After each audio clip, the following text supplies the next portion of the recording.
Greetings. I hope everybody is doing okay. Now this is a quick one tugenda kulawonyo. For starters, wuliriza akoze mu kasente n'onyo mwami onongo budde bukyali.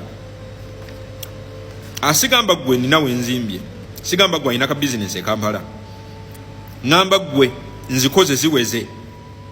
Ngoka kasozi zikoze ziweze. Naddala sengo wadde ozijja okumpi ne government. Nga akasente ko kafunye simply because obadde connected mu government. Akasente ko kafunye simply because obadde ofuna deals mu government. Bano ba mbadde mu kitongole kya gundi, kitongole ekisoroza ky'omusolo, mbadde mu kitongole kya bulimi, mbadde mu kitongole ekikulira ebyobugagga by'omu ttaka. Akina bano bonna bandi connected ku system eneriwe yono. Munonyo onongo budde bukyali. Nguddiremu gwe ali eyo yegwe Hamisi Kigundu. Mpa example. Yegwe mugagga kyawo manyi temuli banji. Akasente kange ngafunye ngambadde nkolagana nnyo ne government eriko ne system eriko eyekirisa maanyi. Noonya engeri gy'ogenda okulabamu omwami ono. Kankuddiremu. Noonya engeri gy'ogenda okulabamu omwami ono. Ng'obudde bukyali. The earlier the better. Ate ne gano magezi. Tandika okwewala okufuna obuzibu. Okubaako ebigambo by'oyogera ebisobola okuinsightinga obusungu ku kampu y'omwami ono. Kubanga ogenda kumwetaaga very soon. Very, very soon. Wuliriza. Bw'obanga obadde connected ku ono simply because ayina power. Nina amawulire agasinga okuba amabi. Ono omulaba ne ka group ke konna bagenda very soon. Wabula ono omulaba nabo akolagana nabo bali wano to stay. They are here to stay. Kwata mwao.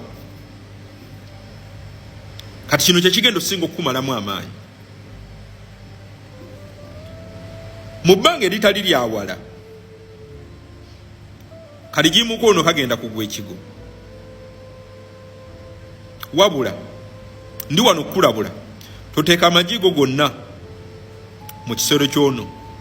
Naawe abadde yateeka amajigo gonna mu kisero kyono. Ke kasero tunuleko eno. Bino mbyogedde. Eno video gitereke mu simu yo. Naddala gwe asanga obuzibu okulaba butyono bwagwa. Kankaddemu. Gwe wenna asanga obuzibu okulaba butyono bwagenda okufuluma. Wuliriza. Noonya ku mwami ono. Ate nawe bwe yenna eyesetinga okukolagana ne government egenda okukolagana n'abantu. Noonya omwami ono ng'obudde bukyali. Bw'oba tosobola kumutuukirira budde buno. Ngamba mu 225 nga tosobola kumulaba. Noonya baakolagana nabo. Kyakubiri. Kati naawe ayagala okwepositioninga okukolagana ne government ey'abantu. Noonya buli akolagana n'omwami ono. Osobola n'okutandikira ku baana abali ku internet. Mu bufunze gwali mu middle class. Kuba amazima gali nti ziri class nga 3. Waliwo class ey'ababbi waggulu wali. Waliwo class ey'abagagga abakozemu akasente kaabwe. Nze mmwe benteeka mu middle class. Ne wabeerawo neno class eya jumula. Fenna kati gwali mu class eya middle. Specifically gwe abadde afuna akasente best ku nkolagana gy'obadde oyina n'egimu ya kikofiira. Noonya omwami ono. Nze mbyogeredde wano. Kati omutima gw'okugamba lwaki munoonya. Nze nkugambye munoonye.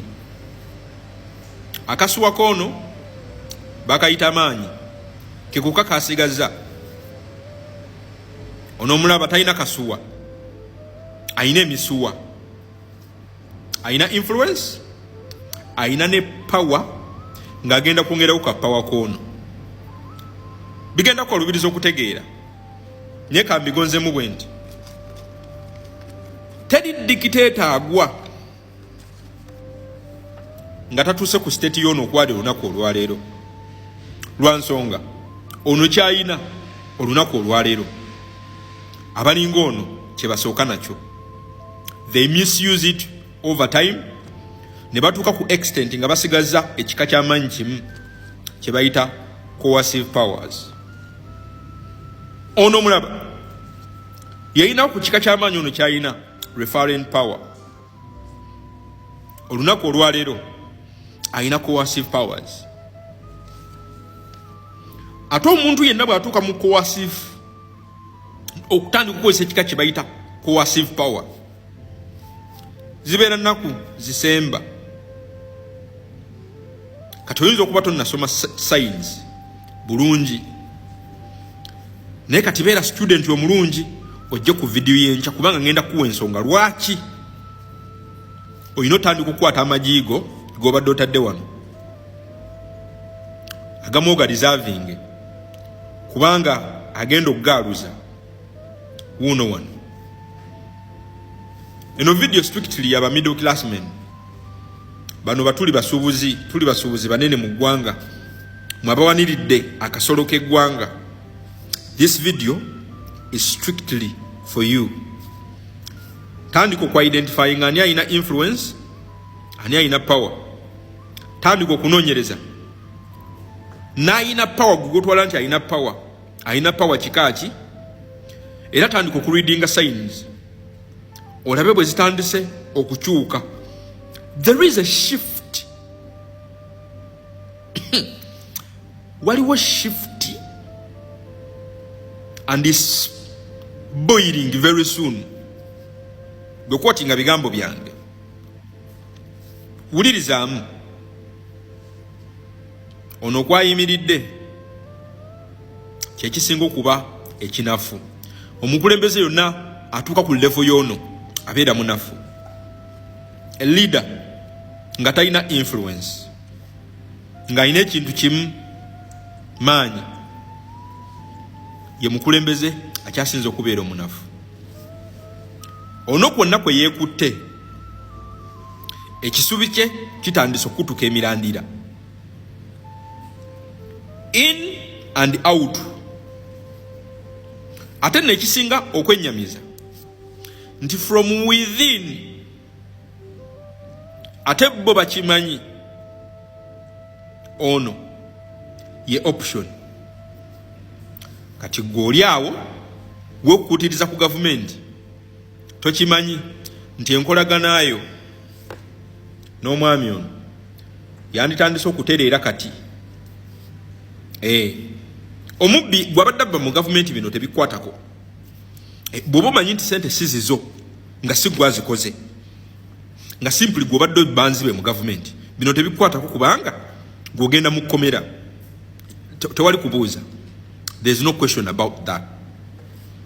Kati gw'omubbi naawe tandika akasente k'obba kati tandika okukasiga obulungi kuba kagenda kuleetera emmere mu kkomera. Wabula gw'abadde akola sente zo nga zaalaali naawe abadde azikola simply because obadde olina ka connection mu gavumenti eyoono. Tandika okunywezaamu.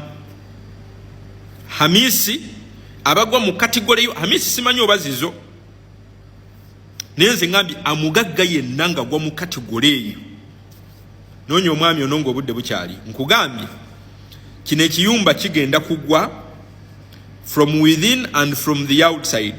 Wabula ate amawulire agasinga okuba amabi from the within bakimanyidde ddala nti owokukolagana naye yono wano. Kati gwe gaana omunoonya onoombuulire 2:26 tuli tuti amu olondo oti ebisigadde mujja kumbuulira salute.